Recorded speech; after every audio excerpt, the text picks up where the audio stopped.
Gupta. I'm the MIT postdoctoral fellow. What Hayden done best for me is it's a very good library for me to search for resources and references. Hi, my name is Donald Liu. I'm a freshman here. It provides a nice scenery change for when I need to study. And it's also really quiet, which is like something you don't really have when you're always surrounded by the bustling like people that are walking around.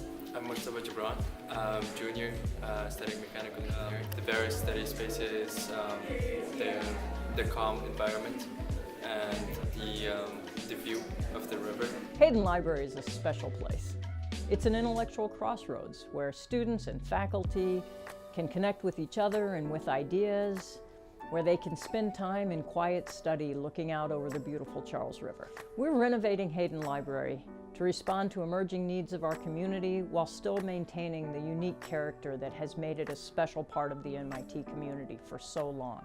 Longtime friend of the library, Sid Yip, is challenging donors to give generously to this renovation project. If 150 donors contribute to the Hayden renovation during this 24-hour challenge, we'll unlock a matching gift from Sid of $100,000. I hope you'll join Sid and other donors in contributing to the Hayden renovation during this Pi Day challenge. Let's make sure that Hayden Library remains an important and special part of the MIT experience for years to come.